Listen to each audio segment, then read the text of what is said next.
शिवसेना ठाकरे गटाचे खासदार संजय राऊत यांनी सोलापूरचे पालकमंत्री जयकुमार गोरे यांच्या विरोधात केलेल्या शिवराळ टीकेवरून सोलापुरातील राजकारण तापले आहे. राऊत यांच्या विरोधात गुन्हा दाखल झाल्यानंतर आणि भाजपने ठिकठिकाणी निषेध नोंदवल्यानंतर आता ठाकरे गटाचे शिवसैनिक संजय राऊत यांच्या समर्थनासाठी थेट रस्त्यावर उतरले आहेत. संजय राऊत यांनी पालकमंत्री जयकुमार गोरे यांना दिलेल्या शिवीचे समर्थन करताना जिल्हाप्रमुख प्रताप चव्हाण म्हणाले, जिथे भाजपा कार्यकर्त्यांनी पुतळा जाळला त्या ठिकाणी आम्ही गोमूत्र शिंपडत आणि राऊत साहेबांच्या प्रतिमेला दुग्धाभिषेक केला. पालकमंत्र्यांना आमचा इशारा आहे. संजय राऊत तर आमचे नेते आहेत. तुम्ही स्थानिक पदाधिकाऱ्यांच्या देखील नादाला लागू नका. बालाजी सरोवरला बसून तुम्ही काय धंदे करतात, सोलापुरात काय लपडे करतात, आरक्षित जागा विकून हजारो कोटी कमवायचे, हे धंदे बंद करा.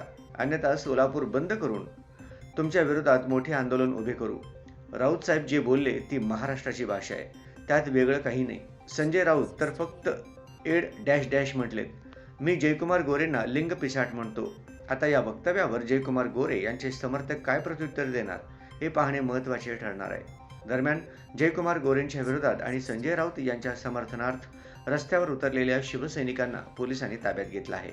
या वादाची सुरुवात ग्रामविकास मंत्री जयकुमार गोरे यांच्या एका वक्तव्याने झाली होती. उद्धव ठाकरेंच्या शिवसेनेचे अस्तित्व आता राहिलेले नाही. ते पुढची निवडणूक अभिजित दिपकेंच्या नेतृत्वाखाली लढतील असा टोला गोरेंनी लगावला होता. याला उत्तर देताना संजय राऊत यांनी शिवराळ भाषा वापरली होती. या वक्तव्याच्या निषेधार्थ सोलापूर महापालिकेचे स्वीकृत नगरसेवक मनीष के यांनी तक्रार दाखल केली. त्यांच्या फिर्यादीवरून सोलापूरच्या फौजदार चावडी पोलीस ठाण्यात खासदार संजय राऊत यांच्या विरोधात गुन्हा दाखल करण्यात आलाय.